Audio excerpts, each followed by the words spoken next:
नमस्कार सर्वांना, welcome to the spotlight academy. आज आपण बघणार आहोत UPSC test series test number 4। ही टेस्ट सायन्स आणि टेक्नॉलॉजी यावरती आधारित आहे। त्याचबरोबर याच्यामध्ये आपल्याला टोटल 100 क्वेश्चन्स जे आहेत science and technology plus current affairs या संदर्भात काही प्रश्न आपल्याला दिलेले आहेत। ओके, तर सुरुवात करूयात या टेस्टच्या डिस्कशनला, एक्सप्लेनेशनला। Starting with the question number 1।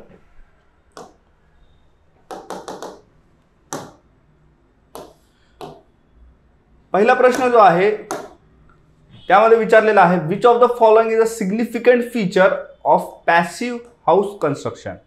Okay, passive house construction. The first statement is the building design minimises energy use by utilising natural light and heat from the sun.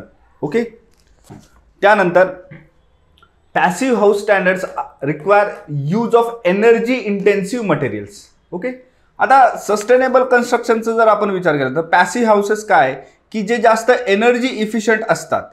Okay, त्यामुळे त्यांना क्रिएट करण्यासाठी लागणारे जे मटेरियल्स आहेत ते कसे असतील, energy intensive असतील का, तर नाही, एनर्जी इफिशियंट असतील। Okay, that's why the second statement is wrong. Third statement is passive house buildings are designed to be self sufficient in terms of energy production. तर बघा, ते सेल्फ सफिशियंट असतात परंतु ते एनर्जी प्रोड्यूस करत नाही। Okay, passive houses do not create energies. Okay, they only sustain on minimal level of energies. Okay, within themselves. That's why the third statement is also incorrect. तर इथे जे correct statement आहे बघा ते first आहे। That's why the answer will be, how many of the above statements are correct, so only one statement is correct. Okay, answer will be A first. Okay, next question number 2. Consider the following statements about the use of recycled materials in sustainable constructions. जे materials use होतात बघा sustainable construction मध्ये, त्या संदर्भात हा प्रश्न आहे। The statement is recycled concrete aggregates can replace natural aggregates in construction, reducing the demand for virgin materials. Okay, so इथे जे विचारलेलं आहे बघा basically, how many statements given above are correct. ठीक आहे, आता इथे बघा पॅटर्न जो आहे तो चेंज झालेला आहे। वरती जे आहे आपल्याला रँडमली कोणतेही स्टेटमेंट करेक्ट आहे का नाही ते आपल्याला ओळखायचं होतं, परंतु सेकंड क्वेश्चन मध्ये आपल्याला एलिमिनेशन मेथडने इझिली क्वेश्चन टॅकल करता येतात। Okay, so the first statement is correct. ठीक आहे, त्यानंतर second statement, the benefit of recycled materials is that it is cheaper than virgin materials used in construction. तर recycled मटेरियल्सचा एक loss किंवा एक disadvantage असा असतो की ते कॉस्टलियर असतात as compare to raw virgin construction materials. Okay, that's why second statement will be wrong. आता सेकंड स्टेटमेंट जर रॉंग असेल तर automatically option number D cancel out होऊन जाईल, सी जे आहे ते पण कॅन्सल होऊन जाईल, त्याचबरोबर बी सुद्धा कॅन्सल होऊन जाईल आणि आन्सर होणार ए 1 and 3 only. Okay, glass and metals can be recycled into new building materials. Okay, experiment already झालेले आहेत बघा ज्याच्यामध्ये रिसायकलिंग प्रोसेस जी आहे वेगवेगळ्या कन्स्ट्रक्शन मटेरियलची ही मेजरली केली जाते। Okay, then the next question is, consider the following statements regarding radar and lidar technology. Radar technology is based on radio waves, lidar technology based on lasers. Okay, तर इथे basically आपल्याला 4 statement दिलेले आहेत। पहिले statement आहे, radar uses radio waves to detect objects and measure their distance and it is widely used in autonomous vehicles. So हे correct आहे। आता बेसिकली आज जे आपण बघतो की सेन्सर बेस्ड जे काही ऑटोनॉमस व्हेकल्स आहेत, सेल्फ ड्रायव्हिंग कार्स आहेत, त्यामध्ये रडार टेक्नॉलॉजी डिटेक्शनसाठी यूज केली जाते। एखादा ऑब्जेक्ट जर समोर येत असेल त्याला डिटेक्ट करण्यासाठी रडार यूज केलं जातं।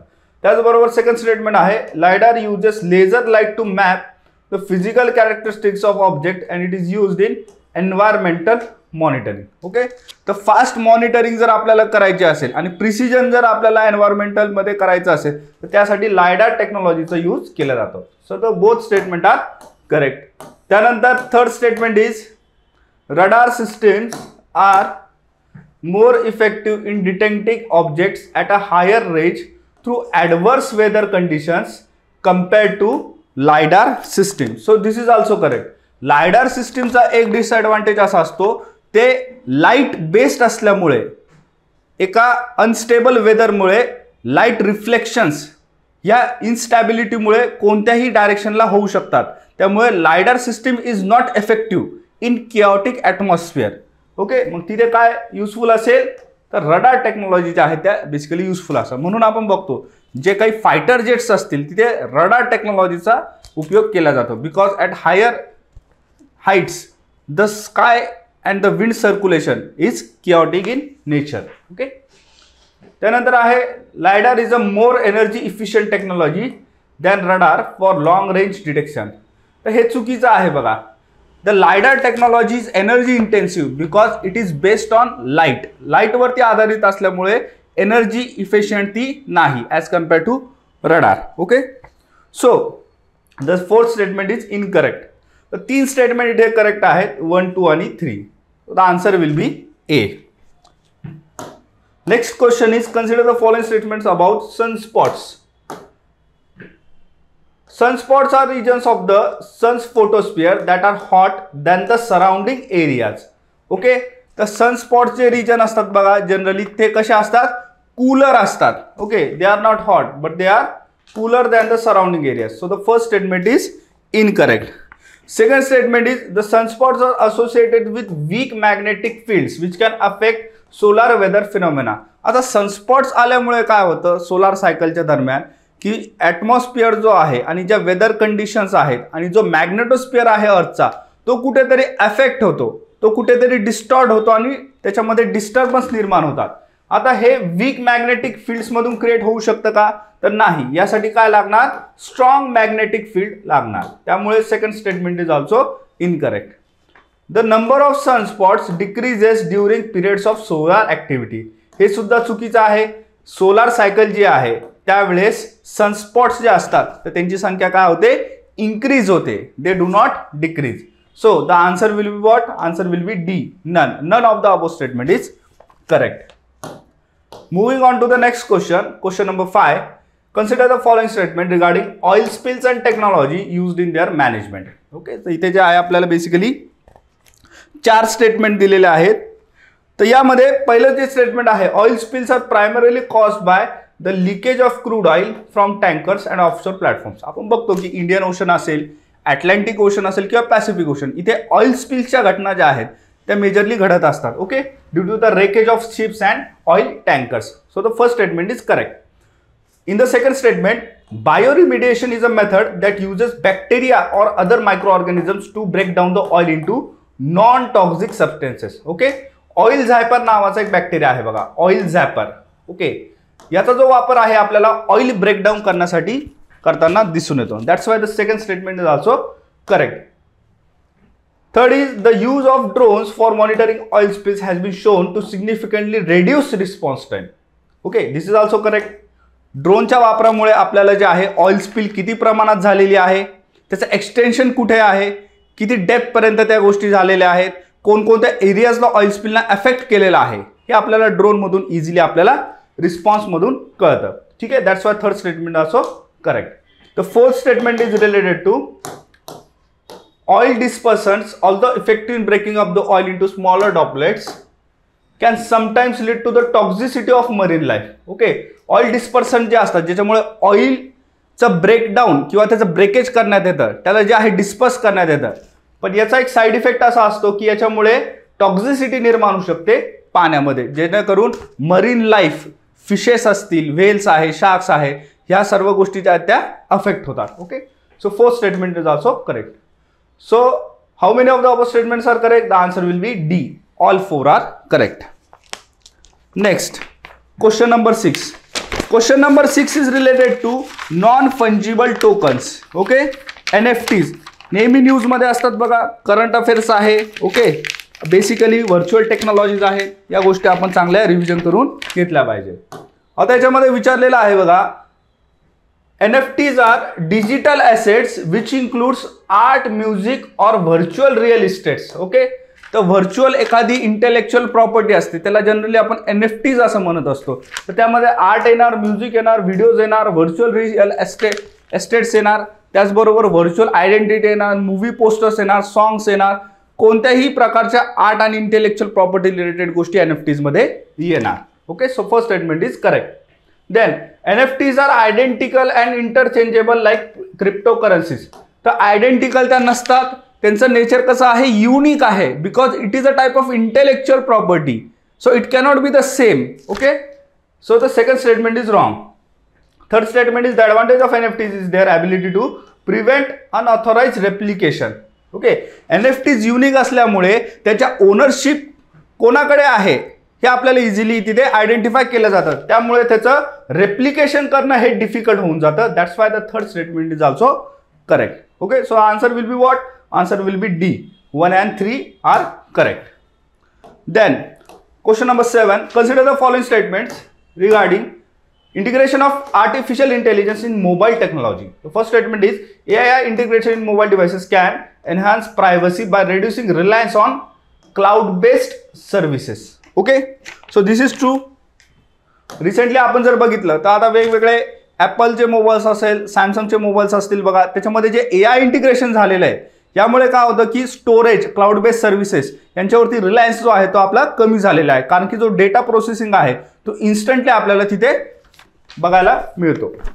Then the second statement is complex machine learning task can be executed with AI chips. Recently तुम्ही बघितलं असेल जेमिनी नावाचं AI ॲप आहे बघा, जे मोबाईलमध्ये यूज केलं जातं. त्याचबरोबर ChatGPT आहे. ओके, तर या ॲप्समध्ये काय केलं जातं, तुम्ही जर म्हटलात की create me a poem, create me a song, create me a jingle, तर एकदम कॉम्प्लेक्स पद्धतीचे जे टास्क आहेत ते सुद्धा इथे क्रिएट करताना आपल्याला आज दिसून येतात. Okay, that's why the complex machine learning task can be also executed with AI chips. So the both statements are correct. So the answer will be C, both 1 and 2. Then question number 8, consider the following statement regarding the large language models, LLMs. Okay, LLMs are related to the ChatGPT and similar applications. Okay, so the first statement is LLMs are designed to perform tasks such as text classification and text generation. Okay, तुम्हाला जर एवढं जरी माहिती असेल की ChatGPT is based on LLM, तर easily तुम्हाला कळेल की ChatGPT मध्ये काय होत असतं, टेक्स्ट क्लासिफाय होत असतात आणि टेक्स्ट जनरेट पण होत असतात. बरोबर, एखादा क्वेश्चन जर तुम्ही टाईप केला तर त्याचं आन्सर तुम्हाला मिळतं ChatGPTच्या माध्यमातून. म्हणजे काय, LLMs are capable of text generation and text classification. So the first statement will be correct. Then the second statement is LLMs are primarily used for recognizing objects and scenes in images. आता बघा इथे शब्द काय, large language models. So these are basically based on languages and not identification. Identification करण्यासाठी कशाची गरज असते, कॅमेराची. Okay, Google lens नावाची जी गोष्ट आहे बघा तुमच्या मोबाईल फोन्समध्ये, या सर्व गोष्टी तुम्ही यूज केलेल्या असतील. काय होतं गुगल लेन्समध्ये, गुगल लेन्स जर आपण कॅमेराच्या माध्यमातून कोणत्याही ऑब्जेक्टकडे आपण तिथे डायरेक्ट केलं तर ती गुगल लेन्स काय करणार, त्या ऑब्जेक्टला आयडेंटिफाय करणार. याच फेनॉमेनाला काय म्हटलं जातं, कम्प्युटर व्हिजन असं म्हटलं जातं. काय म्हटलं जातं, computer vision. Okay, so LLM is not computer vision. That's why the second statement is incorrect. So the answer will be what? Answer is A, 1 only. Then the next question, question number 9. In the context of augmented reality, consider the following statements. In AR, a simulated environment is created and the physical world is completely shut out. तर हे कुठे होतं, तर हे VR मध्ये होत असतं. Virtual reality मध्ये कम्प्लिटली फिजिकल वर्ल्ड काय शट आउट होत असतं. And not in AR, augmented रियालिटीमध्ये physical world plus virtual world यांचं मिक्सचर आपल्याला बघायला मिळतं. Okay, so the first statement is incorrect. Second statement is AR allows individuals to be present in the world and improves the experience using the camera of a smartphone or PC. So it is correct. Okay, कॅमेराच्या माध्यमातून virtual objects तुम्ही physical world मध्ये place करू शकता. Okay, आता बघा अशा applications तुम्ही use केल्या असतील. लेन्सकार्ट नावाची ॲप आहे किंवा Amazon ॲप आहे. तुम्हाला एखादा फर्निचर वगैरे घ्यायचा आहे, एखादा टेलिव्हिजन जर तुम्हाला घ्यायचा आहे, टीव्ही, तर तुम्ही काय आहे तर तिथे कॅमेरा ऑन करून तुमच्या मोबाईल फोनचा तुमच्या वॉलवरती तुम्ही तो प्लेस करू शकता. ॲटोमॅटिकली डिजिटल इमेज जी टेलिव्हिजनची आहे तर ती क्रिएट होणार कुठे, त्या भिंतीवरती. मग टेलिव्हिजनची इमेज क्रिएट झाल्याच्या नंतर तुम्हाला ॲक्च्युअल साईज कळेल की कोणता टीव्ही आपल्या हॉलसाठी तिथे परफेक्ट असेल. Okay, so this is the advantage of augmented reality. Then the third one is AR is a technology that layers computer generated enhancement to existing reality. Okay, तर AR मध्ये तेच केलं जातं की वेगवेगळ्या लेयर्स ज्या आहेत ते इथे पुट आउट केल्या जातात. Okay, so the answer for the 9 will be B. 2 and 3 are correct and first one is incorrect. Then the question number 10. Consider the following statement regarding open source software. आता बघा previous year questions मध्ये already या topic वरती question येऊन गेलेला आहे. So मी personally suggest करेल तुम्हाला की जे काही प्रिव्हियस इयर क्वेश्चन्स आणि त्या बेस्ड ज्या काही थीम्स आहेत, नॅनो टेक्नॉलॉजी असेल, स्पेस टेक्नॉलॉजी असेल, या सर्व थीम्स ज्या आहेत तुम्ही पुन्हा एकदा एक्सप्लोर करा 2025च्या UPSC प्रिलिम्स साठी. ओके, चला. So the first statement is it refers to software whose source code is freely available and cannot be modified and distributed by anyone. तर हे शक्य आहे का? नाही. तर software is always an evolving concept. Okay, software तुम्ही बघितलं असेल तुमच्या मोबाईलमध्ये नेहमी सॉफ्टवेअरला अपडेट्स येत जातात. म्हणजे सॉफ्टवेअर काय नेहमी हे चेंज होत जातं. त्याचा कोड सुद्धा जो आहे तो आपल्याला नेहमी चेंज करावा लागतो. So it cannot be modified असं म्हणणं काय असेल? चुकीचं असेल. Then the second word is it is free of cost and cannot be sold for profit. असं होऊ शकतं का? नाही. Because software is a licensed property and it can be sold to anyone. ठीक आहे, तर हे सुद्धा इथे चुकीचं आहे. Mozilla Firefox is an example of open source software. It is true. Google Chrome असेल, मोझिला असेल, ऑपेरा मिनी असेल, ठीक आहे, हे सर्व काय आहेत? ओपन सोर्स सॉफ्टवेअरचे एक्झाम्पल्स आहेत. तो so the correct answer will be here is B, option number 2. Okay, 3 only.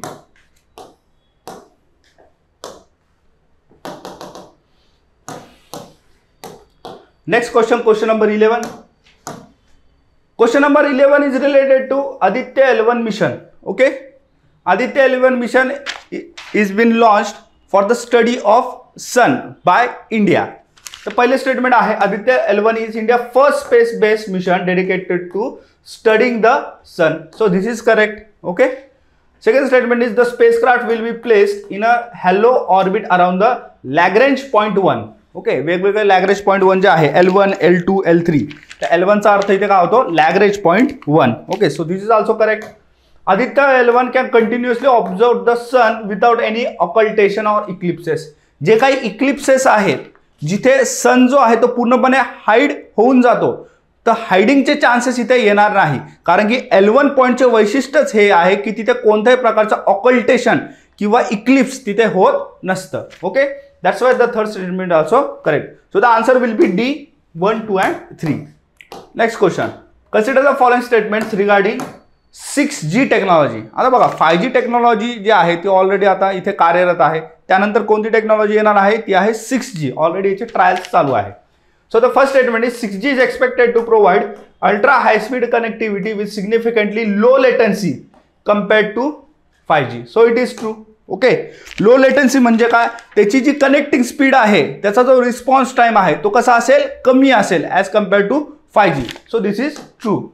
Then the second statement is the integration of artificial intelligence in 6G network aims to enhance network adaptability and efficiency. This is also positive statement and upgradable statement.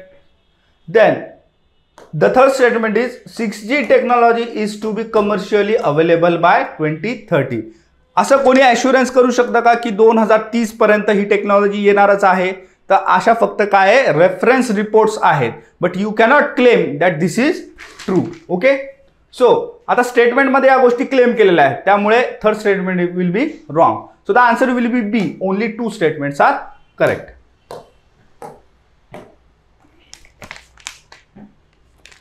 Question number 13. CRISPR gene जी technology आहे, ज्याला आपण gene editing technology सुद्धा म्हणतो, तर या संदर्भात प्रश्न विचारलेला आहे. The first statement is CRISPR Cas nine allows for precise modifications to DNA. कारण की डीएनएची इथे काय केली जाते? एडिटिंग केली जाते. That's why it is correct. Then currently the application of CRISPR Cas nine are limited to human therapeutics and agriculture. असं आहे का? तर नाही. इंडस्ट्रीमध्ये सुद्धा या गोष्टी ॲप्लिकेबल आहे. Okay, so this statement is wrong. The third statement is this technology has been utilized to develop crops with complete disease resistance.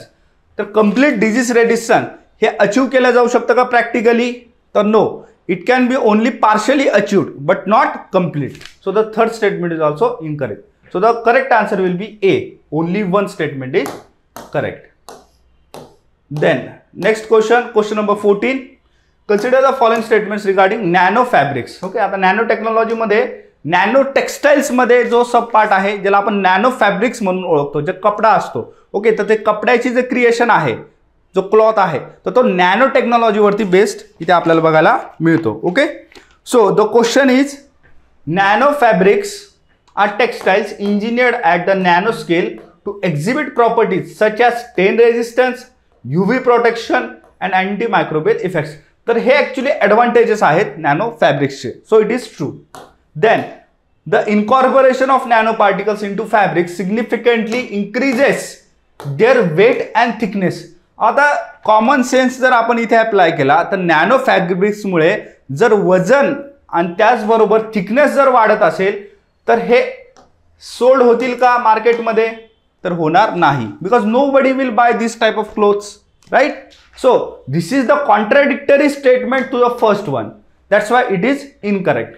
Then nanotechnology in textiles can enhance fabric properties but compromises comfort or breathability. आता इथे सुद्धा तेच आहे की हे contradiction इथे सांगितलेलं आहे. जरी फॅब्रिक प्रॉपर्टीज इंक्रीज झाल्या तरी सुद्धा ब्रिथॅबिलिटी और कम्फर्ट इथे जर कॉम्प्रोमायझेशन झालं तर असे कपडे मार्केटमध्ये सेल होणार नाही. That's why third statement is also incorrect. Okay, so the correct answer will be A, only one.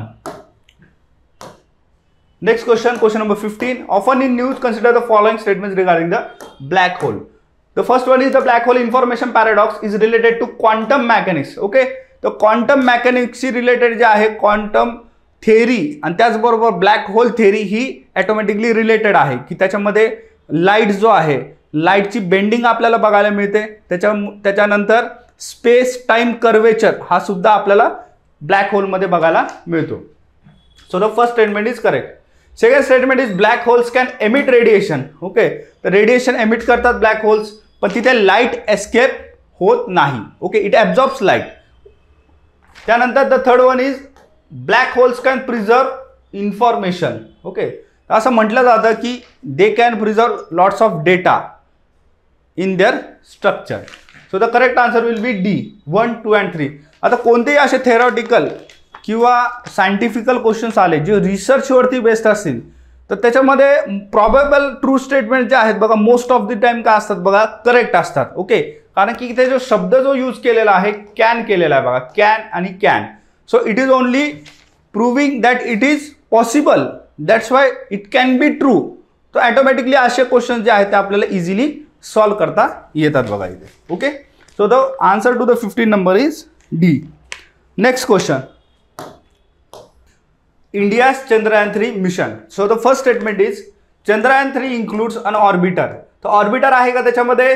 तर नाहीये. मेनली काय आहे, एक लँडर आहे त्याचं नाव विक्रम आहे, त्याचबरोबर एक रोवर आहे त्याचं नाव प्रज्ञान आहे. आता या प्रज्ञानचं कार्य इथे काय, it has the roving capabilities on the lunar surface. Automatically second statement is correct, first statement is incorrect. Then the third statement is Chandrayaan 3 has landed in August 2023. तर हा फॅक्ट सुद्धा इथे करेक्ट आहे. ओके, मेजर इव्हेंट आहे यामुळे तुम्हाला या गोष्टी बेसिकली एक्सपेक्टेड आहे. Okay, so the answer will be what, C. Okay, 2 and 3 are correct. The first one is incorrect. Okay,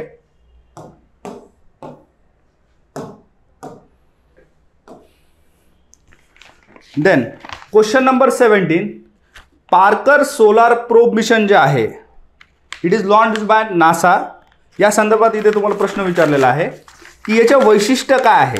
okay, what are its characteristics. So the first statement is it is the first spacecraft to fly directly in to the sun's corona. आता sun's corona जे आहे बघा हे directly सनच्या ॲटमॉस्फिअरमध्ये. असं म्हटलं जातं की solar Parker mission जे आहे it will be the first to touch the corona, to touch the atmosphere. It will go through the sun.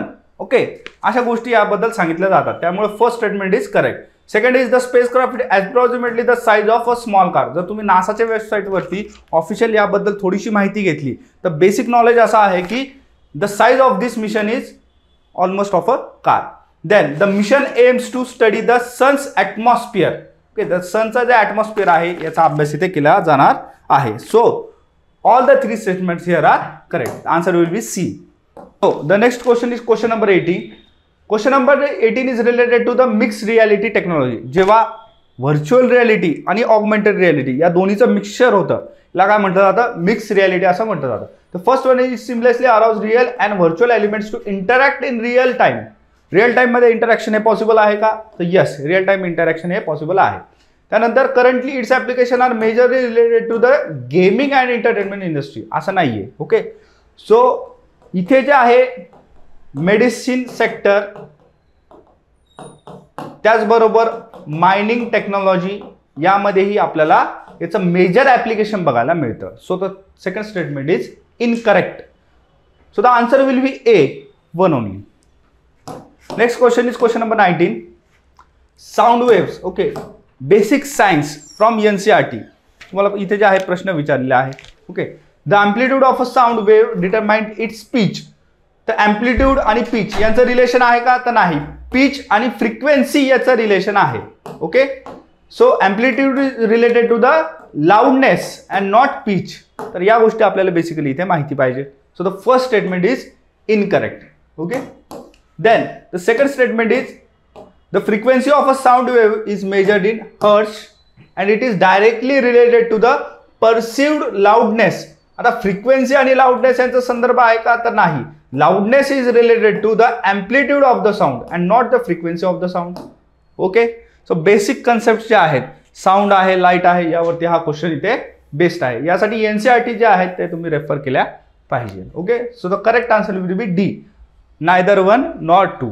Okay, then question number 20. Consider the following statement with reference to thermophiles and extremophiles. Okay, तर अशा organisms असतात जे extreme टेम्परेचर्समध्ये राहतात. Okay, यांना काय म्हटलं जातं, एक्स्ट्रीमोफाइल्स असं म्हटलं जातं. आणि जे एक्स्ट्रीम हीटमध्ये सर्व्हाइव्ह करतात त्यांना काय म्हटलं जातं, थर्मोफाइल्स असं म्हटलं जातं. ओके, आता फर्स्ट स्टेटमेंट जे आहे, extremophiles are micro organisms that thrive in environments with extreme conditions such as high salinity and high temperature. It is correct. Okay, ती त्याची डेफिनेशन आहे बघा.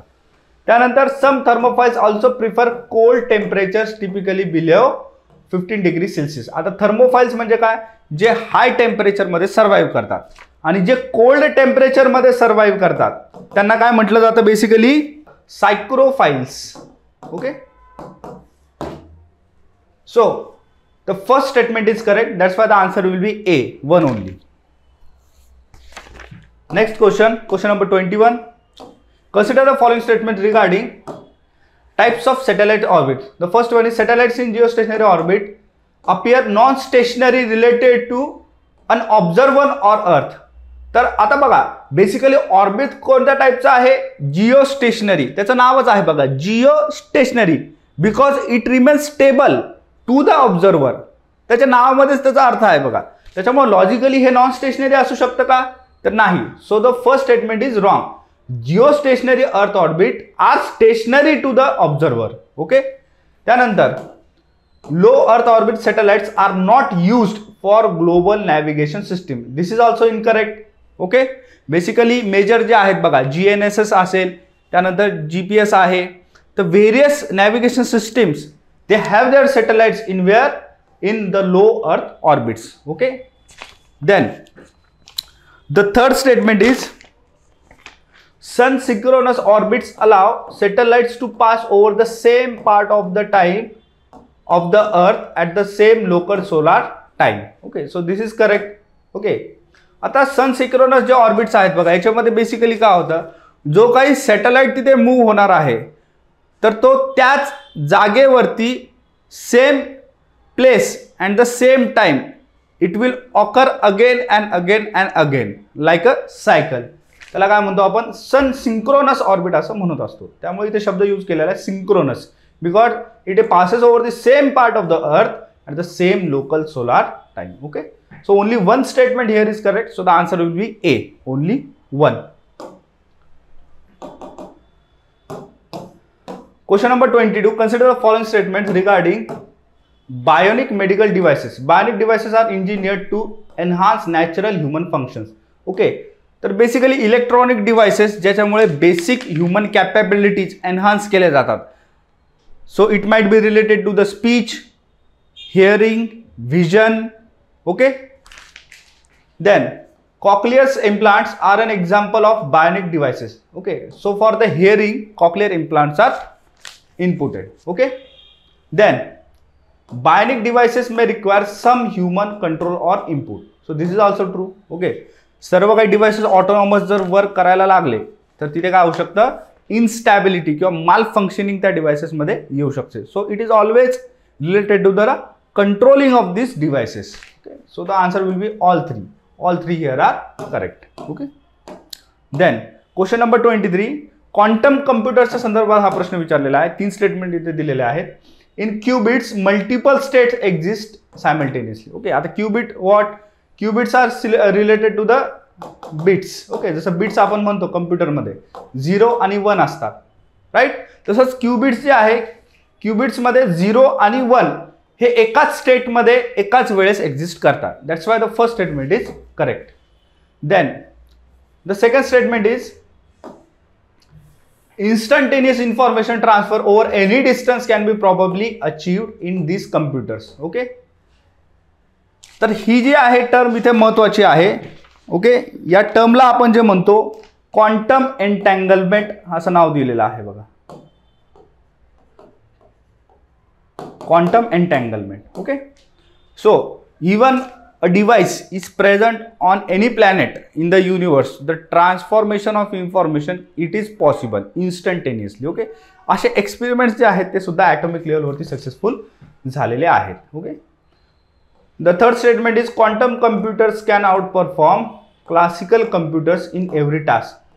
तर हे फॉल्स आहे बघा. प्रत्येक टास्कमध्ये क्लासिकल कम्प्युटर्सला ओव्हरकम करता येऊ शकत नाही. Because the main disadvantage of quantum computers is that they create many errors. काय क्रिएट करतात ते?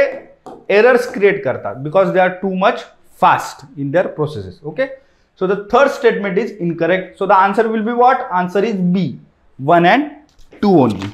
ओके, तर next question is question number 24. Consider the following countries. आता इथे प्रश्न दिलेला आहे की which of the above countries have successfully conducted man missions to the moon. So the answer is only United States. फक्त युनायटेड स्टेट्सने जे आहे 1969 मध्ये अपोलो 11 नावाचं जे मिशन आहे या संदर्भात सक्सेसफुली ह्युमन लँडिंग जी आहे ती मूनवरती केलेली आहे. So answer will B A1 only. Okay, इथे जी प्रिंटिंग मिस्टेक झालेली आहे बघा ती तुमच्या पेपरमध्ये ती क्लिअर केलेली आहे. Okay, so answer will be A. Then question number 25, consider the following applications of 3D printing technology. So the first statement is manufacturing of prosthetic limbs, production of food items, construction of buildings, fabrication of electronic circuits, creation of clothing and accessories. Which of the above applications are currently possible with 3D printing technology? Okay, तर यामध्ये first, second, third आणि fifth हे possible आहे because they are easy to make. They do not have complex designs, that's why they are easy to make. But जर आपण electronic सर्किट्सचा विचार केला तर यामध्ये आपल्याला सेमी कंडक्टर चिप्सचा विचार इथे करावा लागेल. And they are not easy to make because they have complex structure in their system. So the answer will be what? Answer is C, 1, 2, 3 and 5 only. Okay, then question number 26, consider the following statements regarding cruise missiles. Okay, cruise missiles are designed to be launched directly into the upper layers of the earth atmosphere. upper layers मध्ये cruise missile launch केली जात नाही. it is launched near the land. Okay, related to the land at a lower height. Cruise missiles are generally launched. Okay, so the first statement is incorrect. Then cruise missiles are powered by jet engines throughout their flight. So this is true. आता ballistic मिसाईल्सचा जर विचार केला तर तिथे जी power आहे ही ट्रॅजेक्टरीमध्ये नेहमी संपून जाते. मग शेवटी जे आहे ग्रॅव्हिटीच्या आधारावरती त्यांना जी आहे ती पॉवर मिळत असते. परंतु क्रूज मिसाईल्स जी आहे ती व्हर्टिकली, ओके, व्हर्टिकली तिचं टेक ऑफ असल्यामुळे तिथे कंटिन्युअसली इंजिन्समधून पॉवर तिथे द्यावी लागते. So the second statement here is correct. Third is cruise missiles cannot be used for strategic nuclear deterrence. तर असं नाहीये. Okay, various cruise missiles have been used for nuclear deterrence. Okay, so the answer will be what? Answer is B, 2 only. Then next question is question number 27. यामध्ये सांगितलेलं आहे artificial neural networks, these are the vital subset of machine learning. This is true.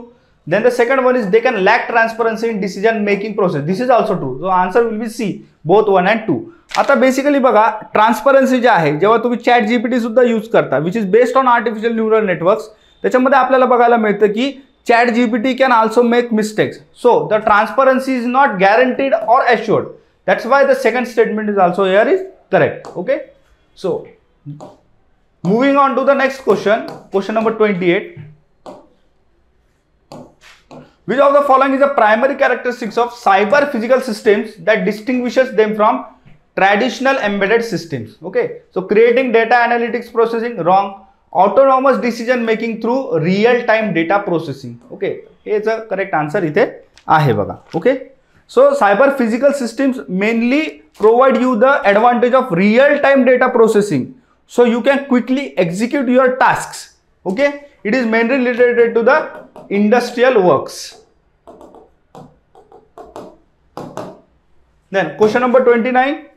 In the context of digital health, which of the following technology is primarily responsible for real time remote monitoring of patients? आता हॉस्पिटलमध्ये आपण बघतो की बऱ्याच वेळ जे patients आहेत currently टेक्नॉलॉजीचं ॲप्लिकेशन इथे केलं जातं आहे, त्यामध्ये वेअरेबल डिव्हाइसेस जे असतात ज्याच्यामध्ये स्मार्ट वॉच असेल किंवा स्मार्ट सेन्सर्स असतील बघा, ओके, किंवा स्मार्ट क्लोथ्स असतील, यांचा वापर इथे करून काय केलं जात आहे, रिअल टाइम मॉनिटरिंग केली जाते for the health of the patients. Okay, blockchain टेक्नॉलॉजीचा संदर्भ येत नाही.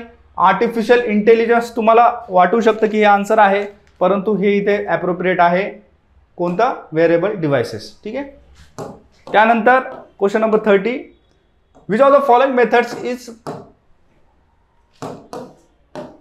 currently used by astronomers to infer the presence of dark matter in galaxies? Okay, so observing gravitational effects on visible matter, this is the correct answer.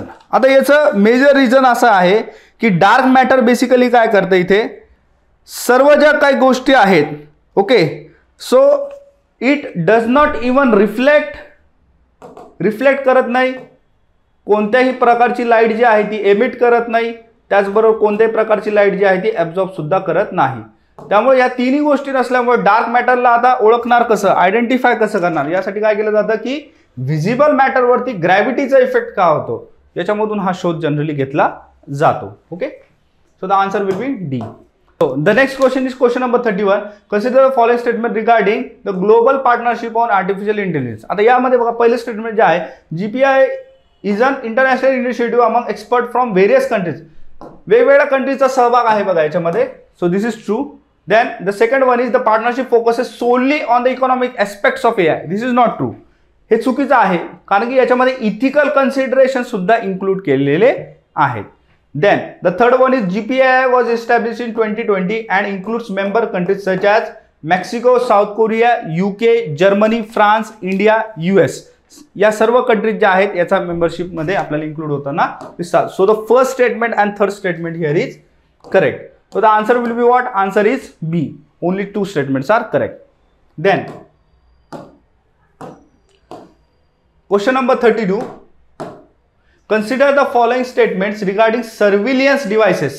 Surveillance devices are used for law enforcement legally. Okay, generally आपण बघतो की phone tapping जी आहे बघा, criminal cases असतील त्यामध्ये आपल्याला legally use होताना दिसून येते. That's our first statement is correct. The use of surveillance devices is universally accepted. Universally accepted नाहीये. बरेचसे स्ट्रिक्ट लॉज आज आपल्याला वेगवेगळ्या कंट्रीजमध्ये इम्प्लिमेंट केलेले दिसतात regarding the surveillance, privacy, data. आता आधार डेटा जो आहे बघा त्या संदर्भात पण बेसिक गाईडलाईन सुप्रीम कोर्टने इथे सांगितलेल्या आहेत. Okay, so this is untrue. Then facial recognition systems can be used at surveillance devices. मग FRT असेल, त्यानंतर कॅमेराज असतील, हिअरिंग डिव्हाइसेस असतील, ओके, इंटरनेट आहे, कम्प्युटर्स आहेत, मोबाईल आहे, हे सर्व जे आहे आपल्याला सर्व्हिलन्स डिव्हाइसेस म्हणून यूज केल्या जाऊ शकतात. So the first one is correct and third one is correct. So answer will be A, 1 and 3 only. Okay. Then question number 33. Consider the following statement with reference to space debris. आता space debris म्हणजे काय, जो अंतराळमध्ये होणारा जो कचरा आहे याला आपण स्पेस डेब्री असं म्हणत असतो. आता यामध्ये विचारलेलं आहे space debris refers to the defunct satellites and fragments from space collisions. Okay, so it is type of a space waste. Okay, Then the majority of space debris is located in geostationary orbit, posing significant risk to operational satellites. This is wrong. Majority कुठे असणार? Low earth orbits मध्ये हे सगळे waste जे आहे ते आपल्याला दिसणार. Okay, LEO, low earth orbits, not geostationary orbits, because majority of satellites are included where they are included in LEO. Okay. Then the third one is international guidelines such as those from the Inter-Agency Space Debris Coordination Committee recommend measures like active use of spacecraft and launch vehicle stages to mitigate space debris. तर हे चुकीचं statement आहे बघा. आता इथे basically सांगितलेलं काय आहे की you cannot actively use spacecraft.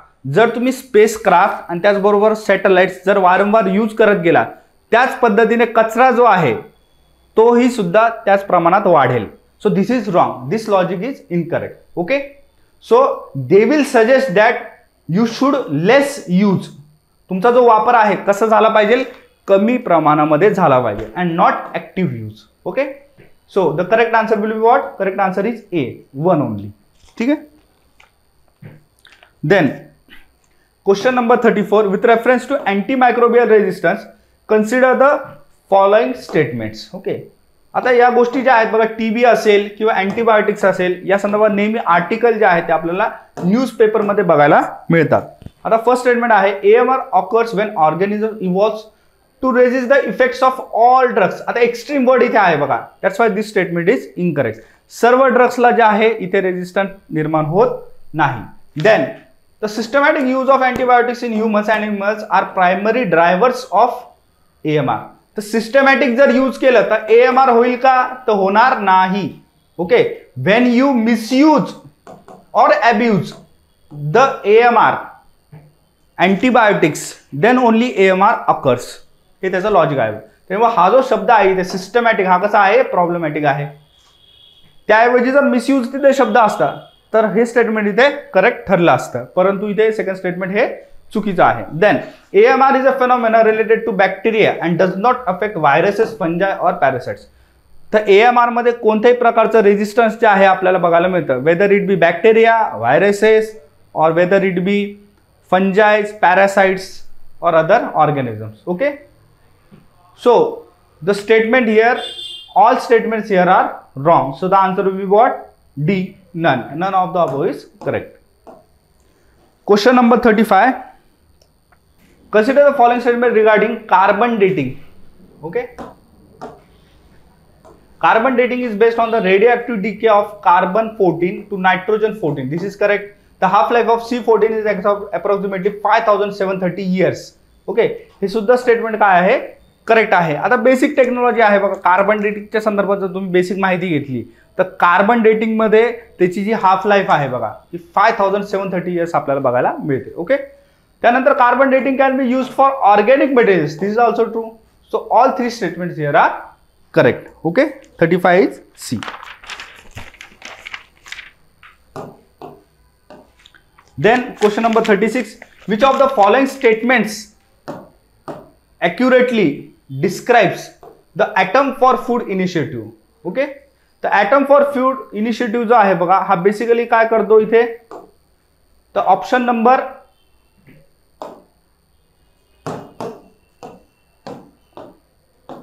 C जे आहे बघा, ऑप्शन नंबर C मध्ये तुम्हाला करेक्ट डिस्क्रिप्शन याचं बघायला मिळतं. It is an initiative that uses nuclear techniques to address food security by improving agriculture productivity and managing natural resources. Okay, then question number 37, lunar polar exploration mission. The first statement is LUPEX is a collaborative effort of ISRO and NASA. तर NASA आहे का इथे? तर नाही.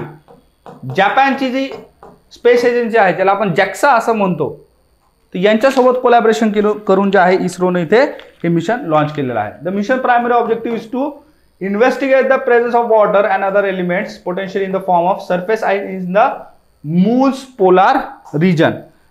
Okay, so this is correct.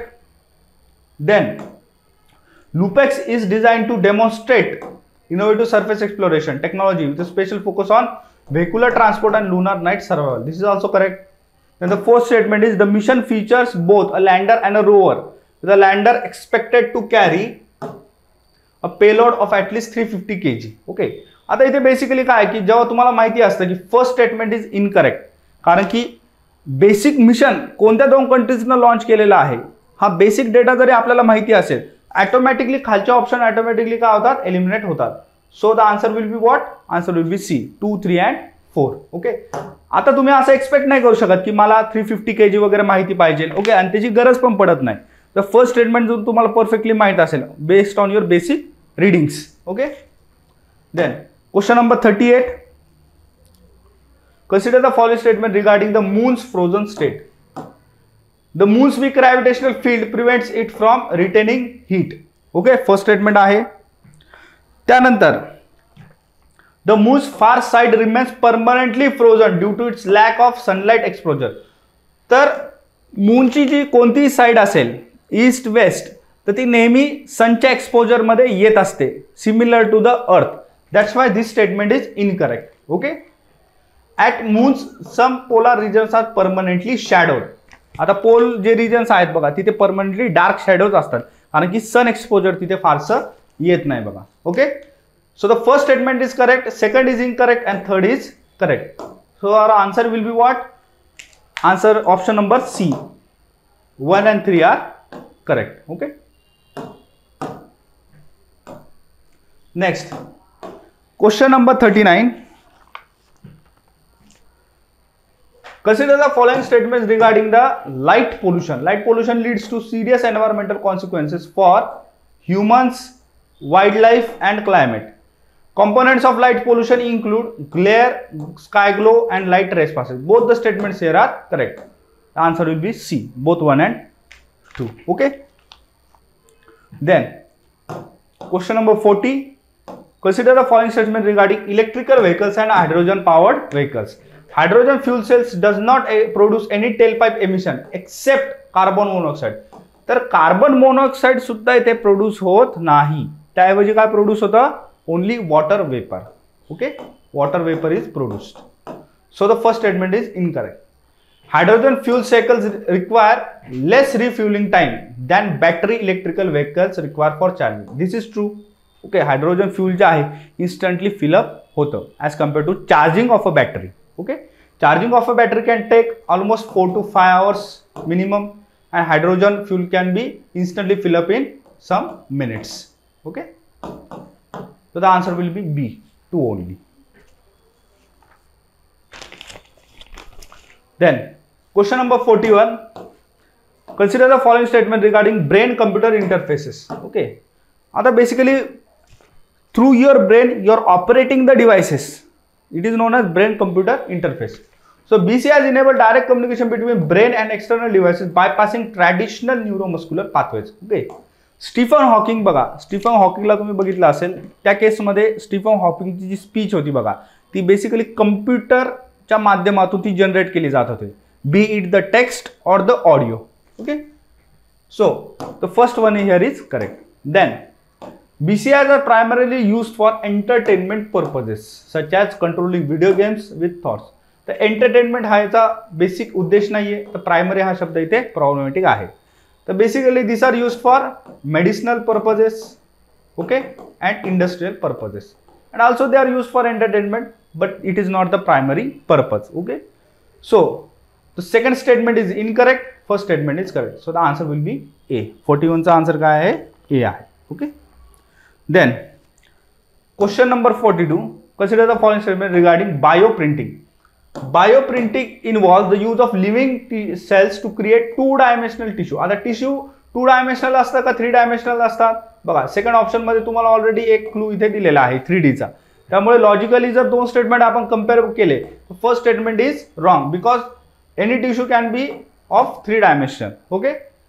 Then bioprinting can be used to create full 3D printed organs. Okay.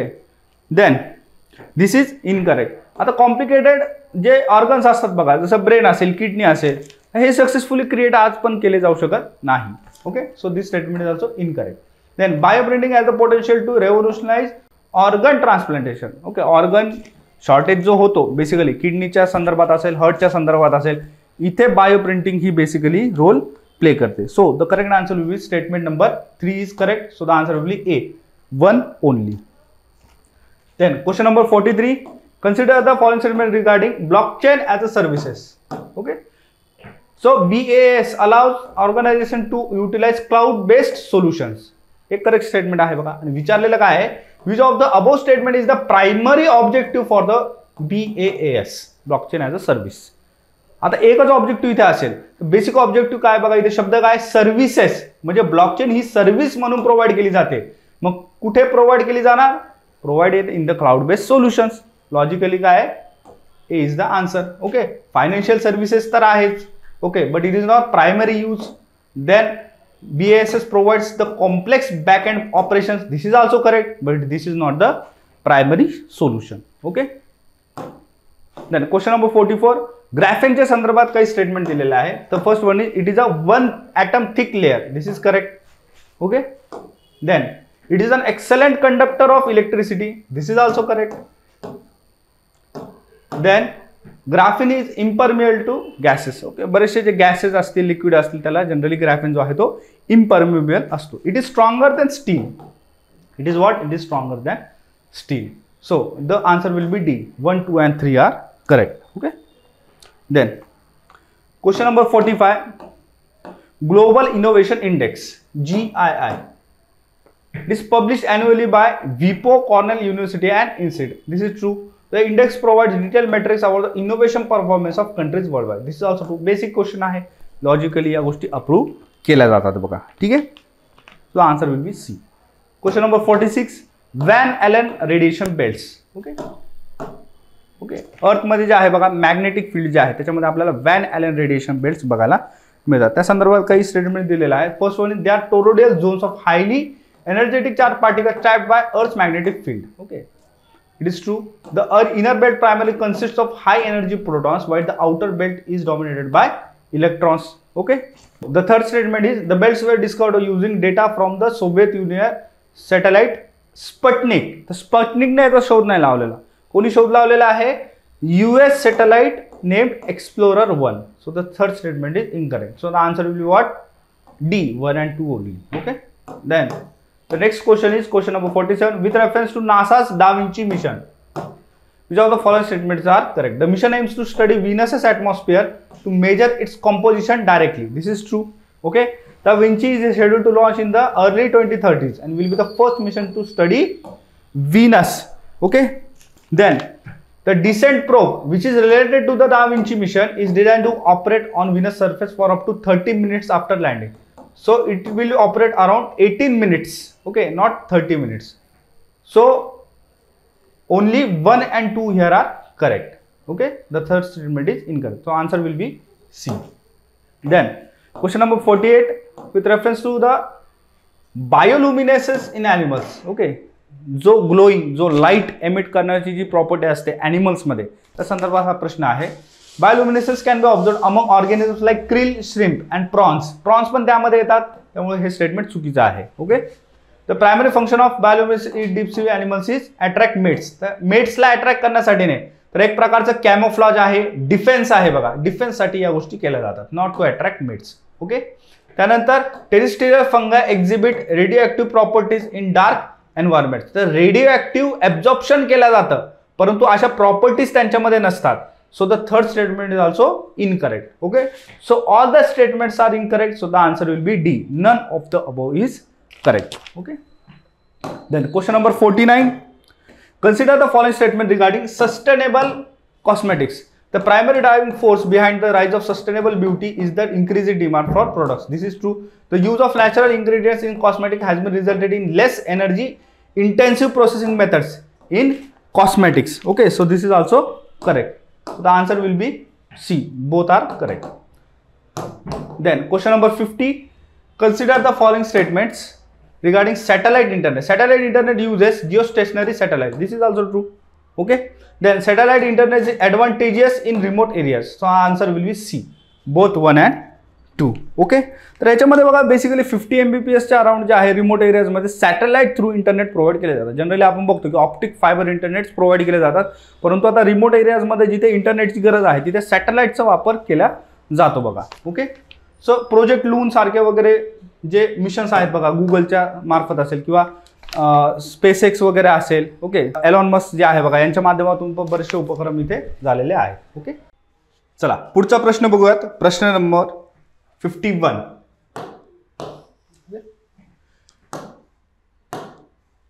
Question number 51 मध्ये विचारलेला आहे, which of the following statements regarding big data are correct. Okay, तर big data जो आहे बघा, digital data, सध्या प्रायव्हसीचे issues चालू आहे, डेटा स्टोरेज आणि डेटा लोकलायझेशन या टर्म्स सध्या न्यूजमध्ये आहेत. या संदर्भात हा प्रश्न विचारलेला आहे.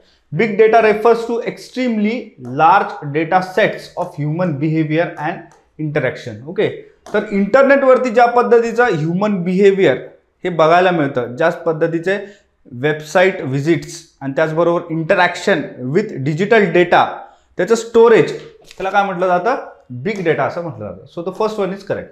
Second statement is big data can be applied to public policy. Okay, तर पब्लिक पॉलिसीसाठी बेसिकली डेटा कलेक्शन जो आहे तो गव्हर्नमेंट करून केला जातो. यालाच आपण बिग डेटा सुद्धा असं म्हणत असतो. या बिग डेटाला सॉर्ट आउट करून एआयचा वापर करून आपल्याला योग्य पद्धतीने पब्लिक पॉलिसी फ्रेम करता येते.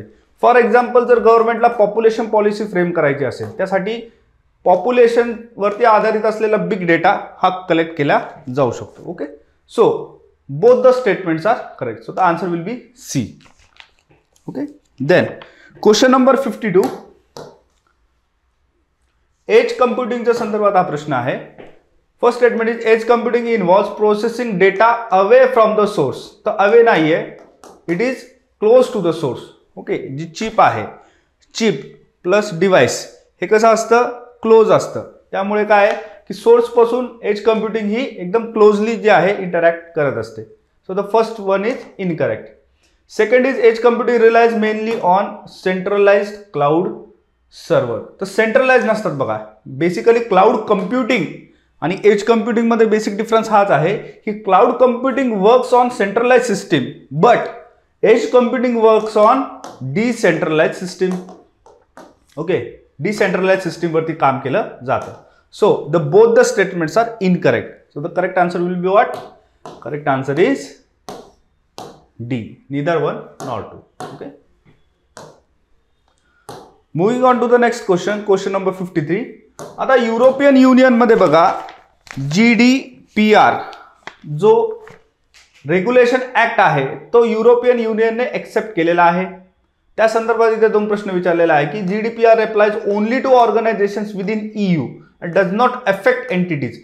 जर तुम्ही करंट अफेअर्स संदर्भात अपडेट असाल तर तुम्हाला या गोष्टी माहिती आहे की ॲपलच्या संदर्भात असेल, फेसबुकच्या संदर्भात असेल, युरोपियन युनियनमध्ये बरेचसे रेग्युलेशन जे आहेत प्रायव्हसीच्या संदर्भात आणि युरोपियन स्टँडर्ड्सच्या संदर्भात हे इम्पोज केलेले आहेत बघा. Okay, that's why it also applies to the organisation which are outside of the EU. जसं की मेटा जे आहे बघा, फेसबुक, त्याचबरोबर Apple, these are American companies and not European. Okay, so the first statement is incorrect. Then the second statement is GDPR grants individuals the right to access, correct and delete their personal data held by organization. तर हे correct statement आहे बघा. प्रायव्हसीच्या संदर्भात जे काही debate चालू आहे तर पर्सनल डेटा फ्रीडम आणि राईट टू सिक्रेसी हा प्रत्येक सिटिझन्सला युरोपियन युनियनमध्ये मिळायला पाहिजे. ओके, या संदर्भात हा डिबेट आहे बघा. Then the next question is question number 54. It is related to the captcha codes. Okay, आता बऱ्याचशा ज्या वेबसाईट्स आहेत बघा डेली लाईफमध्ये जे आपण यूज करतो, आपल्याला एक कॅप्चा कोड विचारला जातो. ओके, त्याच्यामध्ये कॅपिटल अल्फाबेट असेल, स्मॉल अल्फाबेट असेल, प्लस एक नंबर असेल, पुन्हा स्मॉल अल्फाबेट असेल, अशा पद्धतीचा कॅप्चा कोड जो आहे तो आपल्याला बघायला मिळतो. ओके, तर captcha codes are design to distinguish between human users and automated bots. Okay, तर एखादी वेबसाईटला जॅम करण्यासाठी, तिथे जास्तीत जास्त ट्रॅफिक आणण्यासाठी सायबर क्रिमिनल्स कडून काय आहे, ऑटोमॅटेड बोट्स मार्फत कॅप्चा कोड्स जे आहेत ते यूज केले जाऊ शकतात. तर हे प्रिव्हेंट करण्यासाठी इथे काय आहे की कॅप्चा कोडचा वापर केला जातो बघा. Okay, it distinguishes between human users and automated bots. So the first statement is correct. Second is captcha codes are use to encrypt sensitive data transmitted over the internet. तर इन्क्रिप्शन हा त्याचा purpose नाहीये, त्याचा purpose first स्टेटमेंटमध्ये दिलेला आहे. Its purpose is to distinguish between. Okay, so second one is incorrect. So the correct answer will be A, one only. ठीक आहे. The next question, question number 55. Consider the following statements regarding small language models. जसे LLMs असतात त्याच पद्धतीने SLMs असतात बघा, small language models. आता इथे काय सांगितलेलं आहे की SLMs have fever parameters than large language model. आता कंपॅरिझन मध्ये हे ट्रू आहे कारण ते स्मॉल असतात आणि L मध्ये जे आहे पॅरामीटर्स जास्त आहेत. Okay, so the first statement here is correct. Then the second statement, SLMs are used for general purpose language generation similar to LLMs. Okay, तर हे सिमिलर नाहीये आणि जनरल पर्पज नसून तर स्पेसिफिक पर्पज साठी यांचा वापर केला जातो. That's why they R called small language models and not large language models. Okay, तर इथे ह्या गोष्टी महत्त्वाच्या आहेत. So the second one is incorrect, first one is correct. So answer will be what? Answer is option number A, 1 only.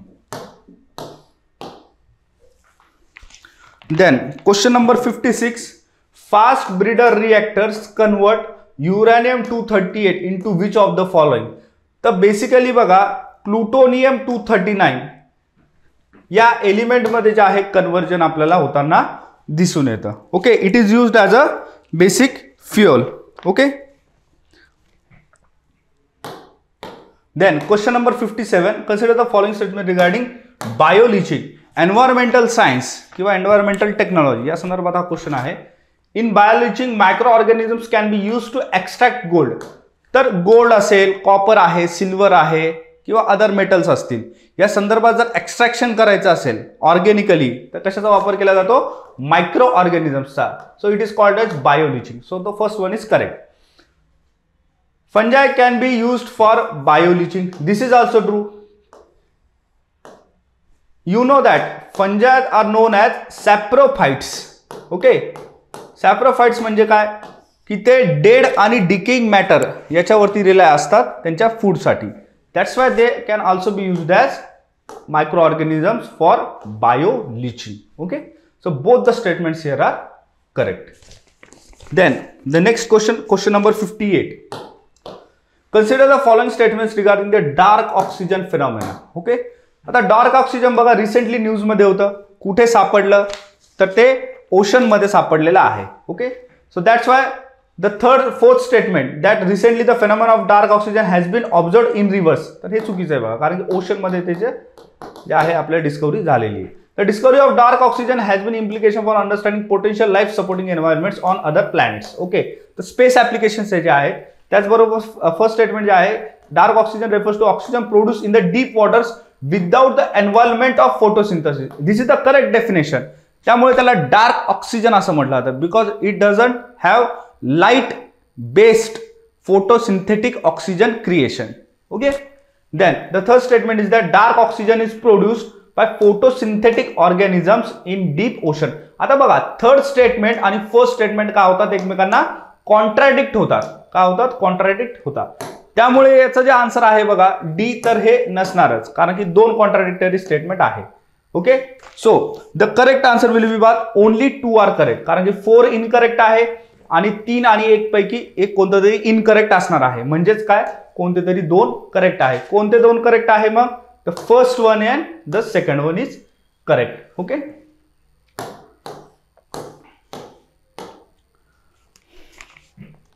Then question number 59, SCOT मिशनच्या संदर्भात इथे 2 statement जे आहे ते बेसिकली प्रोव्हाइड केलेले आहे. Space camera for object tracking असा याचा फुल फॉर्म होतो. तर इंडियाची जी प्रायव्हेट स्पेस कंपनी आहे दिगंतर यांच्या मार्फत जे आहे हे मिशन लॉन्च केलेलं आहे. Okay, it is related to the space awareness.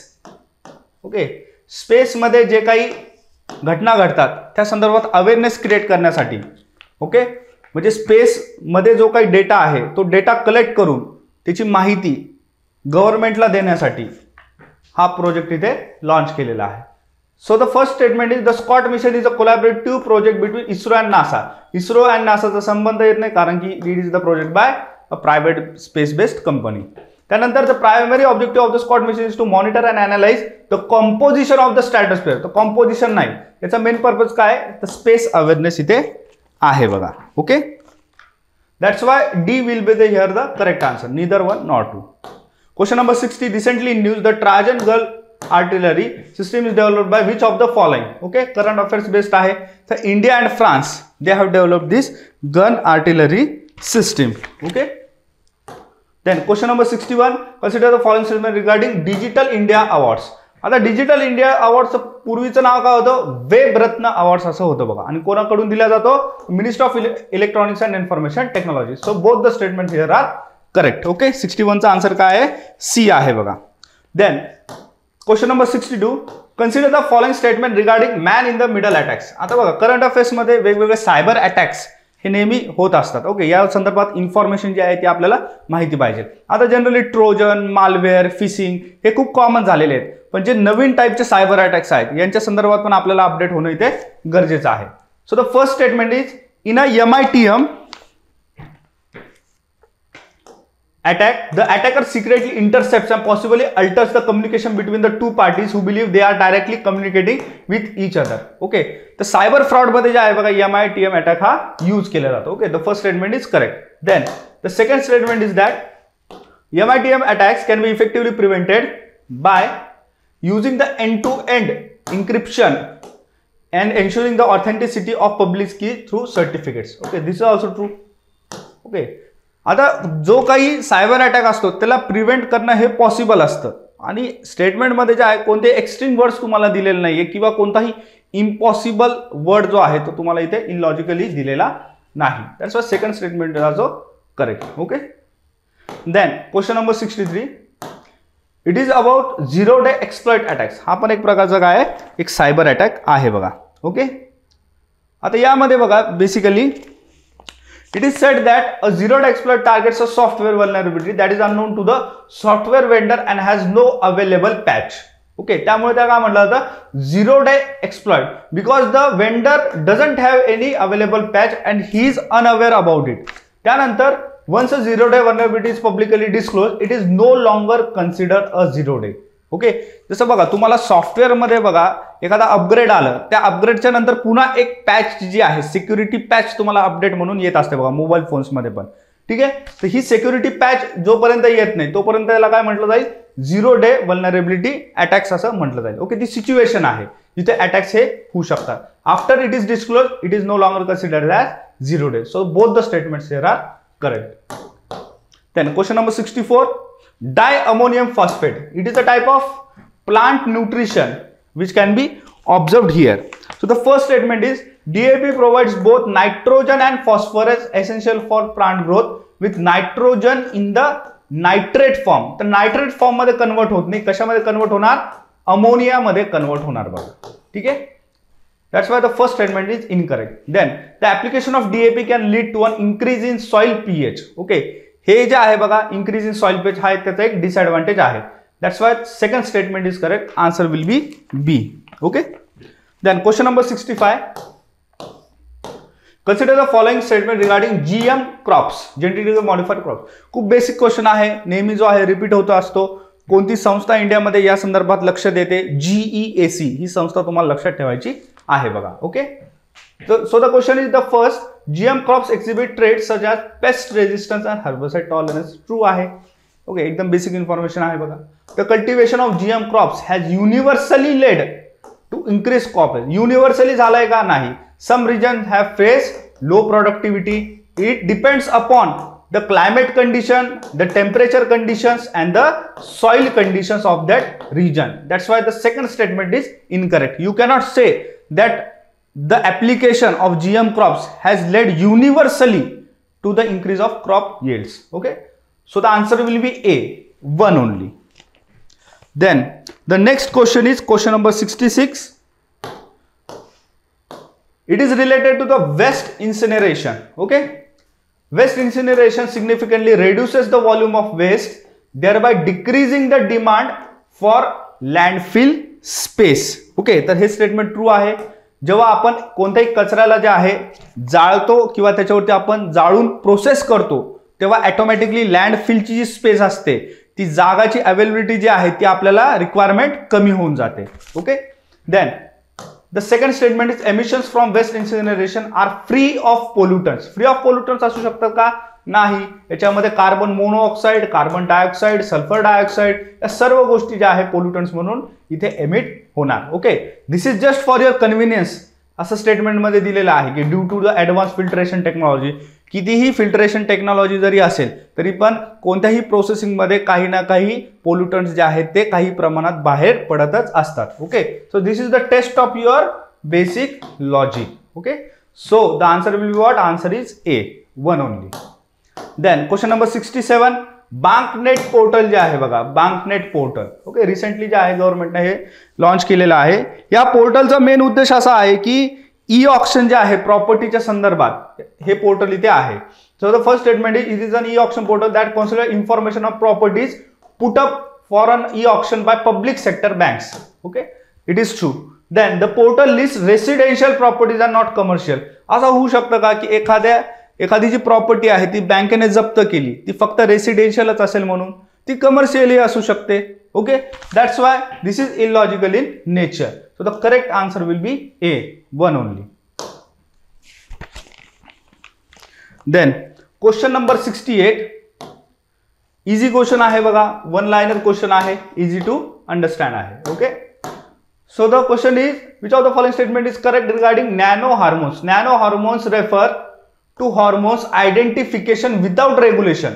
आता विदाउट रेग्युलेशन त्याचा काही उपयोग आहे का आपल्याला प्रॅक्टिकल लाईफमध्ये? तर कोणताही उपयोग नाही. That's why it is incorrect. Then nano biosensors are capable of non invasive monitoring of hormone levels. Okay, मग नॅनो बायोसेन्सर्स काय करतात ना की नॉन इन्व्हेजिव्ह पद्धतीने म्हणजे कोणतंही हार्म न करता बॉडीला नॉन इन्व्हेजिव्ह पद्धतीने काय करतात, हॉर्मोन लेवल्सला मॉनिटरिंग करत असतात. ह्याचा बेसिकली उपयोग कुठे होतो तर बघा, रिप्रोडक्टिव्ह हेल्थ असेल, ओके, डायबेटिक हेल्थ असेल, या संदर्भात जे आहे या मॉनिटरिंग केल्या जातात. Okay, then the second, okay, so the second answer is the correct option here. Okay, 68 चा आन्सर काय? 2, B. Then the third option is that recent advancement have led to the development of all nano. ठीक आहे, इथे जे आहे extreme word आहे. Fourth is artificial hormone levels R detected through nano hormones. तर artificial hormone levels जे आहेत बघा, इलॉजिकल स्टेटमेंट आहे. ठीक आहे, so the correct answer will be B.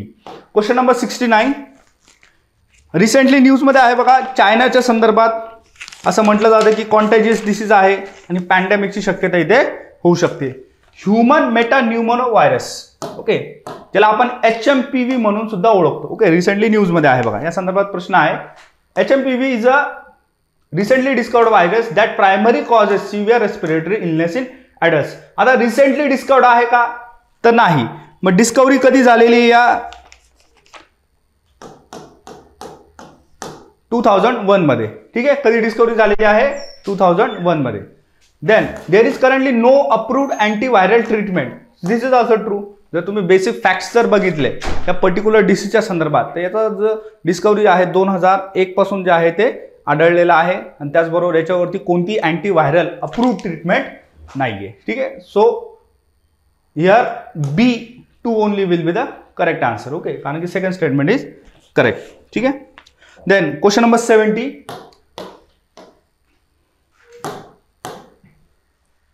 Blue baby syndrome. Okay, blue baby syndrome आहे ज्याच्यामध्ये नायट्रोजनचं प्रमाण जर बॉडीमध्ये वाढलं तर इन्फंट्समध्ये जे आहे ब्लू बेबी सिंड्रोम आपल्याला बघायला मिळतो, ज्याच्यामध्ये कार्डियक फेलियर्स जे आहेत ते मोठ्या प्रमाणात होतात. स्टेटमेंट दिलेले आहे, blue baby syndrome is primarily cause by congenital heart defects. Okay, it is true. Then nitrate contamination in drinking water is a significant cause of blue baby syndrome in infants. Both are correct. Okay, so the answer for the 70 will be C. Then question number 71, consider the following statement regarding open data kit platform. Okay, open data kit platform आहे.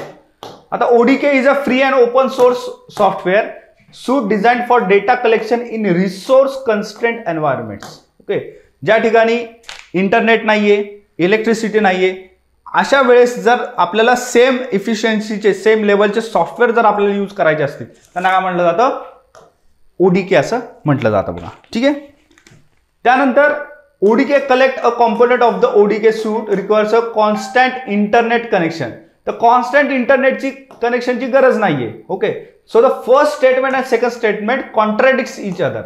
Okay, इथे काय की resource constraint environment मध्ये पाहिजे, त्याचबरोबर second मध्ये दिलेलं आहे की कॉन्स्टंट इंटरनेट इथे गरज आहे. तर याचं मेन वैशिष्ट्य असं असतं की the ODK can work in offline manner also. Okay, so the correct answer will be A, 1 only. ठीक आहे.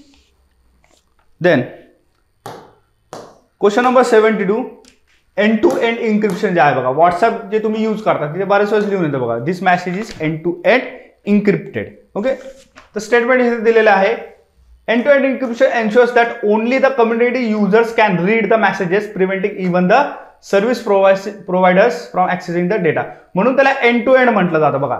Sender and user only both can read and approve the message. कोणतीही third party, even the service provider cannot detect the messages. Okay, so first statement is correct.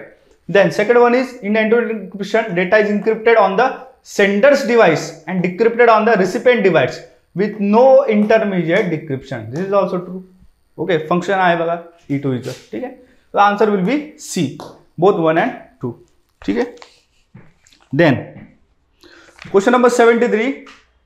आता जे space missions आहेत बघा, बऱ्याच वेळेस आपला जो फोकस आहे तो इस्रोच्या संदर्भात आहे, पण मी सजेस्ट करेल की युरोपियन युनियनचे जे काही मिशन्स असतील, युरोपियन स्पेस एजन्सीचे, त्याचबरोबर जपानचे असतील, त्याचबरोबर रॉसकॉस्मॉसचे असतील, त्याचबरोबर इथे जे आहे बघा वेगवेगळे नासाचे असतील, तर हे मिशन्स जे आहेत ते आपण चांगल्या पद्धतीने प्रिपेअर जर करून गेलो तर ओव्हरऑल आपल्याला मॅच द फॉलोइंगमध्ये जरी असे प्रश्न आले ते आपले इझिली टॅकल होतात. ठीक आहे.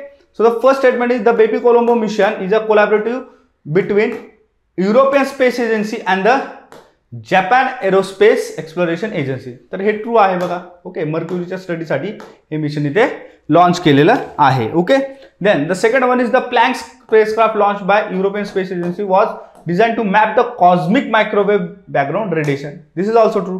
Then the European Space Agency's Rosetta mission was intended to study Saturn's ring and moons. Okay, तर याचा जो स्टडी आहे बघा रोझेटा मिशनचा, it was launch to study the comet and not Saturn rings. Okay, so the third statement is incorrect. So the correct answer will be what? Option number A, 1 and 2 only. ठीक आहे. Then question number 74. Question number 74 is related to natural satellites and artificial satellites. Okay, the first statement is natural satellites are celestial bodies that orbit the planets, while artificial satellites are human-made objects placed into orbit. This is correct. Moon is a natural satellite. Okay, त्यानंतर artificial satellite मध्ये आपल्याला जे आहे वेगवेगळे geosynchronous orbits मध्ये असलेले satellites, low earth orbits मध्ये असलेले सॅटेलाइट्स. ओके, वेगवेगळे सॅटेलाइट जे आपल्याला ते बघायला मिळतात. ठीक आहे. त्यानंतर artificial satellites can provide data for weather forecasting and environmental monitoring. Okay, recently जे काही आपले सॅटेलाइट्स आहेत, ओके, त्यांचा उपयोगच हा आहे की वेदर फोरकास्टिंग आणि त्याचबरोबर एन्व्हायरमेंटल कन्झर्वेशन. ठीक आहे. त्यानंतर artificial satellites are generally larger than natural satellites due to the need of complex instrument and communication devices. आता किती जरी कॉम्प्लेक्स डिव्हायसेस यूज केले तरी सुद्धा आर्टिफिशियल सॅटेलाइट्स यांची साईज ही मूनपेक्षाही जास्त असू शकते का? म्हणजे कॉमन सेन्स तुम्ही अप्लाय करा. So the answer is no. That's why the third option is incorrect. Okay, so the answer will be what? Answer is B. Only 2 statements here are correct. Okay, then question number 75. Nanopore technology संदर्भात हा प्रश्न विचारलेला आहे. Nanopore sequencing allows for analysis of both DNA आणि RNA. आता आरएनएची निर्मिती DNA मधूनच होते. That's why if a technology is working on DNA it will also work on RNA. This is the common sense logic. Okay, so the first statement is correct. Then second is this technology enables the real time sequencing. Okay, आता नॅनोपोर टेक्नॉलॉजीचं वैशिष्ट्य हेच आहे की real time मध्ये तुम्ही sequence याला करू शकता. ठीक आहे. Then nanopore sequencing is limited to short read lengths. So this is incorrect. It is related to the long term. Okay, long read lengths, not short term. Okay, जी sequencing होणार आहे ती कशी होणार आहे? लॉन्ग रीड्स मध्ये होणार आहे, not short. The answer will be what? Answer will be B. Only 2 statements are correct. Okay, then question number 76. Recently news आहे बघा हा phenomena Quadrantid meteor shower. Okay, या संदर्भात 4 स्टेटमेंट दिलेले आहे. The Quadrantid meteor shower is best observe from the northern hemisphere. Okay, northern hemisphere मधूनच हा जो आहे मीटिओर शॉवर आपल्याला दिसत असतो. ठीक आहे, so the first one is correct. Second is the peak activity of Quadrantid meteor shower last years. आता तुम्ही इमॅजिन करा, एखादा कॉस्मिक इव्हेंट आहे. ओके, एखादा nearby flyby meteor जाणार आहे, तर तो वर्षभर आपल्याला दिसेल का? नाही. ओके, रेग्युलरली जर आपण जरी ऑब्झर्व केलं तर sky is generally clear. Okay, so this is illogical statement.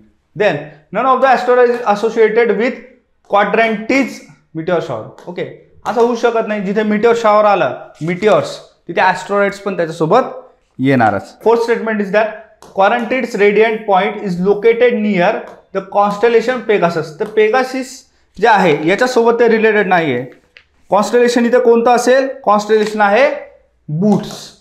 Okay, boots कॉन्स्टेलेशनच्या संदर्भात क्वाड्रॅन्टिड्स रेडियन पॉइंट इथे पकडला जातो. Okay, so the answer is A. Question number 77. Consider the following statements regarding KM3 net project. It is related to detection of neutrinos. Okay, so this is the correct one. Then the project is a collaborative effort involving multiple countries. This is also correct. Then it focuses on studying cosmic rays and interactions to Earth's atmosphere. तो cosmic rays चा इथे संदर्भ येत नाही कारण की it is related to the study of neutrinos. Okay, so the third statement is incorrect. After eliminating three options, you get the answer A, 1 and 2 only. Okay. Then question number 78. Consider the following statement regarding atomic clock. नेहमी या गोष्टी बघा news मध्ये असतात, current affairs मध्ये असतात. Okay, basic facts आहेत, या गोष्टी तुम्हाला माहिती पाहिजे. atomic clocks measure time based frequency on electromagnetic radiation emitted during electron transition between energy levels in atom. Actually definition आहे बघा atomic clocks का असतात म्हणून. Okay, then the second one is the international system of units defines the seconds based on the vibrations of cesium 133 atoms. तर standard atom आहे बघा ज्याच्यावरून atomic clocks या ट्यून केल्या जातात. Okay, so the atoms of what? Atoms of cesium 133. This is also correct. The main advantage of atomic clocks is that they are not affected by external factors. असं होऊ शकतं का? तर नाही. Okay, even atoms can be affected by their environment with respect to temperature and motions. So the correct answer will be A, 1 and 2 only. Then question number 79. With reference to dozer push mining method, consider the following statement. It is a unmanned automated machinery. Okay, तर हे true आहे. ठीक आहे. त्यानंतर this method was developed by the Central Institute of Mining and Fuel Research in India. This is also true. Dozer push mining is mainly used for deep sea mineral extraction. आता तुम्ही imagine करा की autonomously जे आहे deep sea mineral mining extraction. Okay, ह्या ज्या गोष्टी आहेत बघा ह्या थोड्याशा सुपरफिशियल आपल्याला माहिती होतात. Okay, so that's why third statement is incorrect. Correct statement is what? 1 and 2 only. Okay, then question number 80. Bharatpol portal. Okay, या संदर्भात प्रश्न विचारलेला आहे. The first statement it is an online portal developed by the Central Bureau of Investigation. का develop केलेलं आहे हे? Because due to the link with Interpol. Okay, इंटरपोलला मदत करण्यासाठी त्यांच्यासोबत लिंक डेव्हलप करण्यासाठी हे पोर्टल सीबीआयने डेव्हलप केलेलं आहे. The portal allows for red notices against fugitives wanted for criminals in India. तर इन इंडिया जे आहे बघा इथे करेक्ट स्टेटमेंट आहे. So the answer will be what? Both 1 and 2. Okay,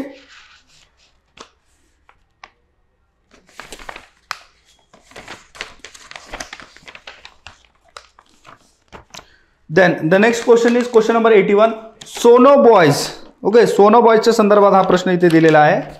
4 statement इथे दिलेलं आहे. What are sonobuoys? आता सोनो शब्द आला म्हणजे इन्स्टंटली आपल्याला क्लिक झाला पाहिजे. It is related something to the sound. Okay, so the first statement is sonobuoys are the latest state of the art anti submarine warfare missile system. Okay, तर current मधले issues आहेत बघा. So this is not true. It is a sensor which detects underwater sounds from submarine. This is its correct answer. So answer will be D. Okay, then question number 82. Consider the following statement regarding Bhashini portal. Okay, Bhashini जे आहे बघा AI driven portal आहे, गव्हर्नमेंटने ते develop केलेलं आहे to translate various languages and to store the data related to various languages. Okay, so first statement is correct. The platform supports real time speech to speech translation for multiple Indian languages. Easy statement आहे बघा. Okay, it is the correct one. Bhashini is available as a mobile application for mobile devices. This is also correct. So all the statements are correct. तुम्ही आता जरी समजा play store वरती जाऊन check केलं तर तुम्हाला इझिली ही जी ॲप आहे ती अवेलेबल दिसणार आहे बघा. Okay, then consider the following statement regarding nitrogen pollution. Okay, environmental science जे आहे या संदर्भात हा प्रश्न विचारलेला आहे. Excess nitrogen in territorial ecosystem can lead to biodiversity declines. Okay, जिथे कुठे पोल्युशन एक्स्ट्रा असेल तिथे ऑब्व्हियसली काय परिणाम होतात की बायोडायव्हर्सिटी ही डिक्लाइन होत असते. Okay, then second is excess nitrogen pollution is caused by natural processes such as biological nitrogen fixation and lightning strikes. Okay, तर नॅचरल प्रोसेसेस मधून पोल्युशन होत नाही. कशामधून होणार? आर्टिफिशियल प्रोसेसेस मधून होणार. ओके, जे ह्युमन बेस्ड आहे अशा ऍक्टिव्हिटीज मधून नायट्रोजन पोल्युशन जनरली होणार. जसं की application of fertilizers, industrial waste या घटनांमधून काय होणार? इथे नॅचरल जे आहे आर्टिफिशियल जे आहे नायट्रोजन पोल्युशन इथे होणार. So the second statement is incorrect. Third is minor nitrogen levels in drinking water can pose health risk to infants. This is also true. Okay, so the correct answer will be B 1 and 3 only. Okay, then question number 84, consider the following statement regarding gravitational lensing. Gravitational lensing occurs when a massive object causes the bending of light. Okay, definition आहे बघा त्या टर्मची. त्यानंतर gravitational lensing affects all forms of electromagnetic radiation. Okay, this is also true. Okay, then gravitational lensing only occurs with visible light. This is not true. बघा इथे second आणि third statement काय आहे? एकमेकांना कॉन्ट्राडिक्ट आहे. त्याच्यामुळे सी तर याचा आन्सर येणार नाही. त्याचबरोबर आपल्याकडे जे ऑप्शन उरलेले आहेत त्यापैकी कोणता आन्सर असणार आहे? B, only 2. ओके,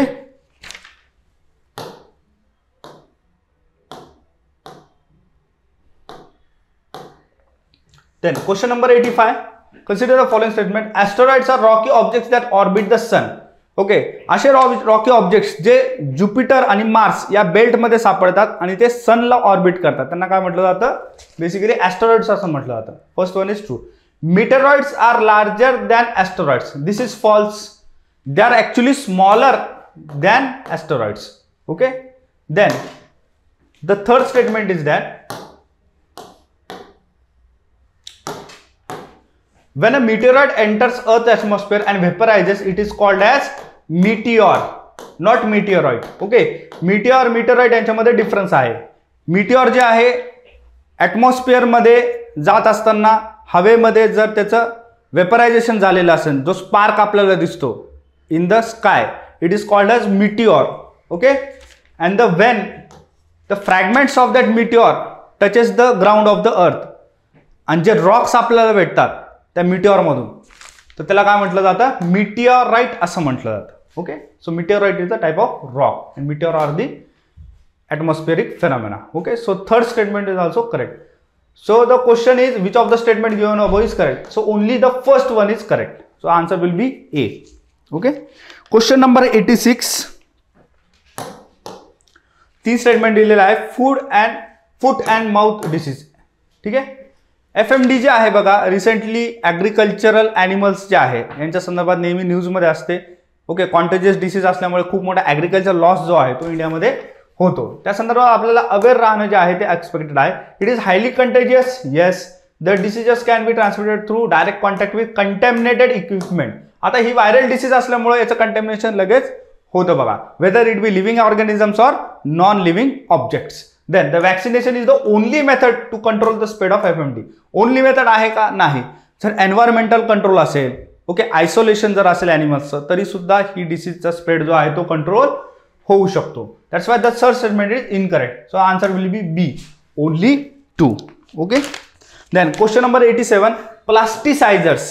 ओके, प्लास्टिसायझर्सच्या संदर्भात हा प्रश्न दिलेला आहे. So plasticizers are what? Basically so they are added to the plastics to enhance their flexibility and their durability. ही त्याची डेफिनेशन आहे बघा. ओके, तर plasticizers are additive that increases shelf life of food materials. असं होईल का कधी की प्लास्टिकचा वापर तुम्ही फूड मटेरियलमध्ये यूज कराल ॲज अन ॲडिटिव्ह म्हणून? Okay, it is not possible. Then phthalates, a common type of plasticizer in food have been link to health benefits.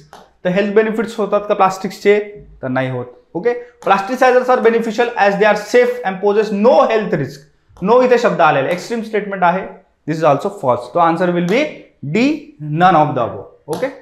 Then question number 88 with reference to radio frequency identification technology RFID. Okay, आता वेगवेगळे बघा इथे tags वगैरे असतात बघा, RFIDचे tags मॉलमध्ये तुम्ही गेलात वगैरे, ओके, पार्किंगच्या वेळेस असतील तर हे टॅग्स जे आहेत बघा ट्रॅकिंगसाठी वगैरे वापरले जातात. त्या संदर्भात काही स्टेटमेंट दिलेले आहेत. RFID system use electromagnetic fields to automatically identify and track tags attach to the objects. Okay, this is its definition. Then RFID tags require a direct line of sight to the reader. Direct line of साईटची गरज नसते. Okay, जर infrared वगैरे जर असेल किंवा QR code वगैरे जर असेल तर तुम्हाला डायरेक्ट लाईन ऑफ साईटची गरज आहे. पण RFIDचं तसं काही इथे रिलेशन नाही. तुम्ही कोणत्याही अँगलने 360 मध्ये त्याला इथे जे आहे रीड करू शकतात. Okay, so second statement is incorrect. Then the third statement is RFID technology is often used in animal tracking. Okay, environmental conservation मध्ये जे प्रोग्राम्स आहेत बघा, जसं की टायगर कन्झर्वेशन मध्ये M-Stripes नावाचा प्रोग्राम आहे. ओके, ज्याच्यामध्ये टायगर कन्झर्वेशन केले जातं. तर एन्व्हायरमेंटल कन्झर्वेशन मध्ये सुद्धा RFID नावाची जी टेक्नॉलॉजी ती ॲनिमल आयडेंटिफिकेशन ॲनिमल ट्रॅकिंगसाठी यूज केली जाते. So the third one is correct. Answer will be what? Answer is A, 1 and 3 only. Okay. Then question number 89 which of the following best describes aerogels. Okay, aerogels जे आहेत बघा एक नवीन टाईपचं material आहे जे लाईट वेट आहे, त्याचबरोबर हे खूप थिन आहे, पोरस आहे. Okay, and it has good heat resistant properties. आणि याचं जे ॲप्लिकेशन आहे ते स्पेसमध्ये केलं जाऊ शकतं. या संदर्भात ह्या गोष्टी ज्या आहेत ह्या न्यूजमध्ये होत्या. सो 4 स्टेटमेंट दिलेले आहेत. यापैकी आपल्याला एक स्टेटमेंट जे आहे which of the following best describes हे आपल्याला ओळखायचं आहे. Aerogels are highly porous materials. Okay, porous असतात बघा. Okay, so first one is the answer. Aerogels are compose of carbon nanotube. इथे संबंध येत नाही. ओके, कोणत्याही मटेरियलमधून जेव्हा एअर जी आहे एअर पूर्णपणे ही काढून घेतली जाते तेव्हा त्याच्यामधून एरोजेल सारखे मटेरियल्स हे तयार होऊ शकतात. त्यानंतर aerogels have low thermal insulation properties. No, it have high thermal insulation property. Okay, low नसून हाय आहे. That's why this is also incorrect. Aerogels have high density. High density आहे का? नाही. कशी हाय डेन्सिटी? लो आहे. आणि ते कसे असतात? अगदी लाईट वेट सुद्धा असतात. Okay. Then question number 90 consider the following statements regarding aerosols. Aerosols occur as solid and liquid particles. Okay, कोणत्याही प्रकारचं पार्टिकल लिक्विड असेल, chemical based, okay, natural chemical किंवा मग इथे नॅचरल सॉलिड पार्टिकल्स, त्याला आपण काय म्हणतो? एरोसॉल्स असं म्हणत असतो. Okay, in the air the microparticles which float in the atmosphere are called as aerosols. They can be either solid or liquid. So first statement is correct. Aerosols have a net warming effect on climate. तर हे चुकीचं आहे बघा. Basically जर तुम्ही NCERT जर वाचले असेल तर त्याच्यामध्ये डायरेक्टली सांगितलेलं आहे की aerosols provide a cooling effect on the climate. Okay, so second one is incorrect. Aerosols can act as a cloud condensation nuclei. Okay, तर क्लाउड फॉर्मेशन जी आहे तर ती कशाच्या भोवती होत असते? जनरली एरोसॉल्सच्या भोवती होत असते. Okay, so the answer will be what? Answer will be C, 1 and 3 only. Then next question is question number 91. Consider the following statements regarding the North Star Polaris. Okay, the first one is the North Star is located approximately 430 light years from the earth. This is true.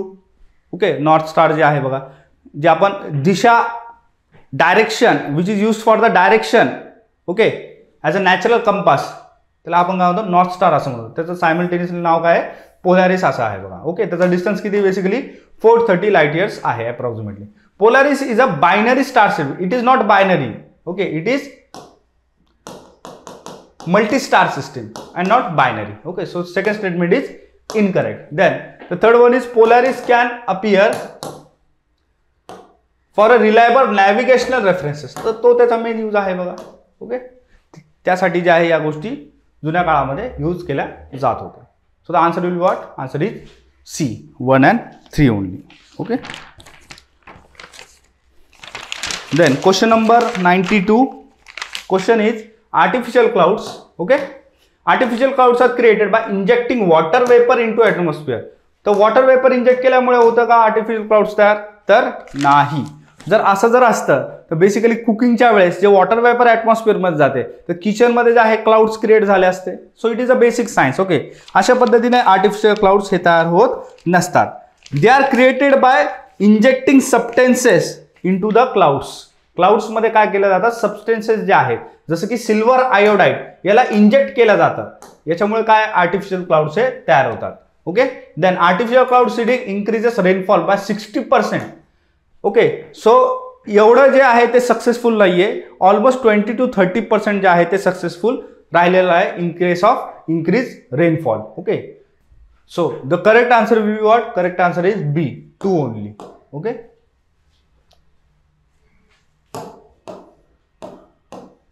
Then question number 93. Often in use regarding the term chatbots, consider the following statement. Chatbots are AI driven programs. Okay. True आहे बघा. ठीक आहे. Basically आपण बघतो Swiggy असेल किंवा Amazon असेल किंवा फ्लिपकार्ट असेल यामध्ये जे चॅटबॉट्स यूज केले जातात which automatically reply to you. Okay. So they are basically what? AI driven programs. Then advance chatbot utilize natural language processing. म्हणजे ज्या पद्धतीने तुमची लँग्वेज किंवा तुमचे चॉईसेस ह्या फ्रेम होत जातात त्याच पद्धतीने तुम्हाला रिप्लाय सुद्धा ते दिले जातात. Okay. It is the part of natural language processing which is indeed a part of machine learning. Okay. So second is also correct. Third one is chatbots are incapable of learning from interaction. तर second आणि third statement काय करतं? एकमेकांना contradict करत आहे. So the third is incorrect. So the correct answer will be what? Correct answer is A, 1 and 2 only. Question number 94. Consider the following statement regarding unmanned weapons. Unmanned weapon systems such as drones can operate autonomously. True आहे बघा. Okay. वेगवेगळे जे missions आहेत आज border missions असतील. Okay. Border surveillance आहे तिथे जे ड्रोन डिप्लॉय केले जातात हे कसे असतात? ऑटोनॉमस पद्धतीचे असतात. Then the use of unmanned weapons is governed by international law. ठीक आहे. तर जिनेवा कन्व्हेन्शन जे आहे बघा या संदर्भात या गोष्टी रेग्युलेट केल्या जातात. Okay. So second one is also correct. Then the third statement is the deployment of unmanned weapons has been shown to significantly reduce civilian casualties. Logically आपल्याला असं वाटू शकतं पण असं आहे का? तर असं नाही. Okay. Most of the cases जे आहे ड्रोन अटॅक्स जे आहे किंवा ऑटोनॉमस जे काही अनमॅन्ड वेपन्स आहेत ते काय करतात? अननेसेसरीली सिव्हिलियन्सला टार्गेट करतात. Okay. So the third one is incorrect. So the correct answer will be C, 1 and 2 only. Then question number 95. इथे ब्रोमाइनच्या संदर्भात विचारलेला आहे की bromine contributes to ozone depletion. Chlorine आणि ब्रोमाइन हे दोन असे घटक आहेत की जे ओझोन डिप्लीट करण्यासाठी कारणीभूत आहेत. So the first statement is correct. Biodegradable cleaning agents are preferred over non biodegradable ones due to their reduced environmental impact and low toxicity. This is also true. The answer will be C, 1 and 2 only. Okay. Then question number 96. Question इथे विचारलेला आहे internet of things आणि climate change याच्या संदर्भात. IoT devices can contribute to climate change mitigation. True. Okay. Then the proliferation of IoT devices has less significant impact on energy consumption. Less impact झालेला आहे का? तर नाही. जेवढे जास्त डिव्हाइसेस तेवढे जास्त एनर्जी जी आहे ती कंझ्युम इथे होणार. याचा अर्थ काय? Second statement is incorrect. Third, IoT enabled environmental monitoring systems can provide real time data on air quality. This is also true. दिल्लीमध्ये जे आहे बघा हे डिव्हाइसेस जे आहे आपण डिप्लॉय केलेले आहेत. ठीक आहे. The correct answer will be B. Only 2 statements here are correct. Then question number 97. It is related to the concept of nano urea. Nano urea provides nitrogen to plants with higher efficiency than conventional urea. This is true. The particle size of nano urea allows for the better absorption for plants. तो त्याचा एक advantage आहे बघा. त्यानंतर the nano urea is energy intensive to produce. Energy intensive आहे का? नाही. Energy effective आहे, एनर्जी इफिशियंट आहे. Okay. That's why it is preferred. Okay. So this is incorrect. Then nano urea has higher cost compared to traditional urea for its application. आता जर प्रोडक्शनचा जर विचार केला तर कॉस्ट नॅनो युरियाची कमी आहे पण प्रोडक्शन प्लस ऍप्लिकेशनचा जर विचार केला तर नॅनो युरियाची जी कॉस्ट आहे ती कशी आहे, जास्त आहे. Okay, so the fourth statement is also correct. Okay, third is incorrect and fourth is correct. So the answer will be what? Answer is C. 3 statements are correct. Okay, then question number 98, consider the following statement regarding fungi. Okay, fungi are classified under the kingdom Plantae. Okay, तर kingdom कोणता आहे? तर kingdom त्यांचं स्वतःचं independent आहे, ज्याला म्हटलं जातं kingdom fungi. Okay, not plantae. So the first is incorrect. Some fungi form symbiotic relationships with plants. This is also true. Okay, then the answer will be what? B, 2 only. Then question number 99, consider the following statement regarding light emitting diodes. LEDs च्या संदर्भात आहे. LEDs are semiconductor devices that emit light when an electrical current pass through them. Okay, when an electrical current pass through them. This is the correct answer. LEDs are highly energy efficient and have a longer lifespan compared to traditional incandescent bulbs. This is also true. The color of light emitted by an LED is determined by the type of semiconductor material used. This is also true. So all the statements here are basically true. Okay, answer will be what? Answer is D, all of the above. Then the last question is related to the carbon fiber. Okay, आता basically bullet proof jackets असतील. Okay, laptops आहेत, cameras आहेत, PC आहे, टेलिव्हिजन्स आहेत, यामध्ये जे plastic use केलं जातं बऱ्याच वेळेस आपण बघतो की हे कार्बन फायबर वगैरे जे आहे बघा, यांचा इथे वापर काही प्रमाणात केला जातो. ओके, आता carbon fibre is light weight and strong. Okay, that's why it is used widely. Correct.